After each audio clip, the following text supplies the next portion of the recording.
During our 30-year marriage, my wife always wanted me to try loving another woman. She said, "It's precisely because I love you that I want you to care for another woman, but I know her love for you far exceeds mine." This woman was my mother, who carried me for 10 months and raised me. She had been a widow for 20 years since my father's accident, and due to my busy work schedule, I rarely had time to accompany her. That evening, I called my mother and invited her to dinner, hoping to spend some quality time together. She excitedly said, "Of course, I'd love to." On the weekend, I drove to pick her up. Upon arriving at her house, I noticed she seemed nervous about our date. She had dressed herself exquisitely, wearing the dress she had worn on her last wedding anniversary with my father. She was beaming with joy and radiance, looking like an angel. At the restaurant, which was not very luxurious but very comfortable, she appeared unexpectedly excited. She held my arm as we walked to our seats. I began reading the menu, and as my mother's vision was poor, I looked up to see her smiling at me from across the table, lost in memories of her childhood. I said, "When I was a child, you always chose the dishes. Today, it's my turn to serve you." We had a delightful conversation, reminiscing about old times to the point of missing our movie. Later, I took my mother home, and she said, "I had a wonderful day today, and I will dine with you again. But next time, I will invite you." I agreed. When I got home, my wife eagerly asked about it, and I replied that I never expected it to be so special. It was just a simple dinner, but I hadn't seen my mother so happy in many years.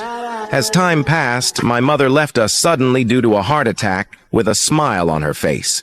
It happened so abruptly that I couldn't do anything. After some time, I received a letter from the restaurant we had visited. It read, "Son, I've already paid. I said next time it would be my treat, but I can't make it this time. I've reserved 2 places, one for you and the other for your wife. You won't understand the meaning of that night to me. I love you, son. Take good care of your wife." At a dazzling banquet, he met her for the first time. She was radiant, becoming the focus of many suitors, while he remained unnoticed. As the banquet concluded, he mustered the courage to invite her for coffee, a request that took her by surprise, but she accepted out of politeness. They chose a quiet and elegant cafe, where, upon sitting down, he was so nervous he could hardly speak, and she felt a bit constrained. Amid the awkward atmosphere, he suddenly asked the waiter for some salt, explaining, "I grew up by the sea, where the water is salty. Whenever I drink coffee, adding a bit of salt reminds me of my childhood and hometown. The taste brings back memories of my parents." She was deeply moved by this sentiment, sensing a man nostalgic for his home must deeply love and care for his family, a trustworthy man. Likewise, she shared stories of her distant hometown, her childhood and family, thus beginning the curtain rise on their love story. Over time, their relationship deepened. His tolerance, kindness, enthusiasm, and attentiveness captivated her. She often thought that without that salty cup of coffee, she might have missed out on him. Their days together were filled with happiness and warmth, and whenever she prepared coffee for him, she would always add some salt, knowing it was his preference. 40 years later, upon his passing, a letter he left revealed a long-hidden secret. "My dear, please forgive me," it began. "There's been a lie I've kept from you all your life. Remember our first date? I was so nervous. I meant to ask for sugar but said salt instead. It was too difficult to correct myself, so I just went with it. I never imagined we would hit it off so well.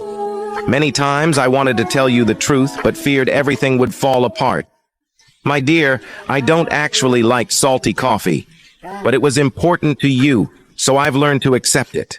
Being with you has been the greatest happiness of my life. If I could live again, I would gladly drink salty coffee for the rest of my life, willing to endure it just to be with you."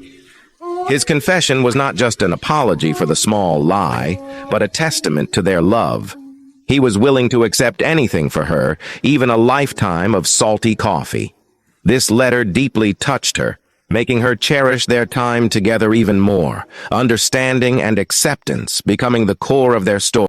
In the life of a poor man, after 20 years of hard work, saving penny by penny, he used all his savings to build a house. This house represented not only his dream, but also symbolized his commitment and hope for his family. A lucky day was chosen for moving in, and the whole family was filled with anticipation, ready to welcome the start of a new life together. However, just 2 days before moving in, an unexpected earthquake struck. This earthquake completely destroyed the new home he had worked so hard to build. When the man learned that his years-long dream had turned to dust, his reaction surprised everyone. He went to the market, bought some candy, and then went straight to the site of the collapsed house. When he arrived, many people had already gathered there, expressing their sympathy and concern. Their new house had become ruins before they could even live in it. Some tried to comfort him, but the man took out the candies from his pocket and began distributing them to everyone present. This action surprised everyone. Seeing what he was doing, a friend couldn't help but ask, "Are you crazy? Your new house has collapsed, your life savings have vanished, and yet here you are, happily handing out candy." The man smiled and replied, "You only see the negative side of this event. Hence, you can't see its positive aspect. Today the house collapsed, and it's already fortunate. If it had collapsed after we moved in 2 days later, the consequences would be unimaginable. My wife, my children, and I could have all lost our lives. Such a loss would be truly enormous. So no matter what happens, I believe it's for the better outcome." A couple had been married for 60 years. They shared everything with each other and had no secrets between them, except for one box. The elderly lady had placed a shoebox on the top shelf of her closet and told her husband never to open or ask about it. For all these years, her husband never mentioned it. Until one day, the elderly lady became gravely ill, and the doctor said she could not recover from her illness. At that time, while they were organizing their affairs, the old man took the shoebox from the top of the closet and brought it to his wife's bedside. She agreed to tell her husband what was in the box. When the old man opened it, he found several crochet dolls and a stack of money totaling $9,000. The old man, curious, asked her about the contents of the box. She said that when they got married, her grandmother told her the secret to a happy marriage was never to argue. She was told if she ever got angry with him, she should keep silent and crochet a doll. The old man was moved to tears, finding only 2 or 3 dolls in the box. Realizing she had been angry with him only a couple of times during their many years of life and love together, he felt extremely happy and moved. He said, "Dear, this explains the dolls, but where did all this money in the box come from?" She replied, "Oh, that's the money I made from selling the dolls." One day, a wealthy father took his son on a trip to the countryside to show him how poor people live. They stayed on a farm belonging to a poor family. After spending some time there, the father asked his son, "How did you like the trip?" "It was great, Dad," the son replied. "Did you see how poor people live?"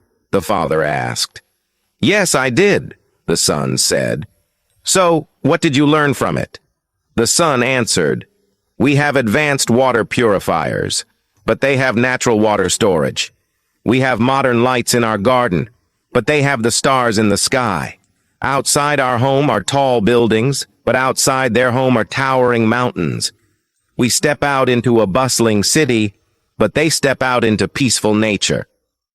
As the boy finished, his father was speechless. Then the son added, "Thank you, Dad, for showing me how poor we are. Isn't it true? The real meaning of poverty depends on how you look at things. If you have love, friends, family, health, a sense of humor, and a positive attitude towards life, you have everything."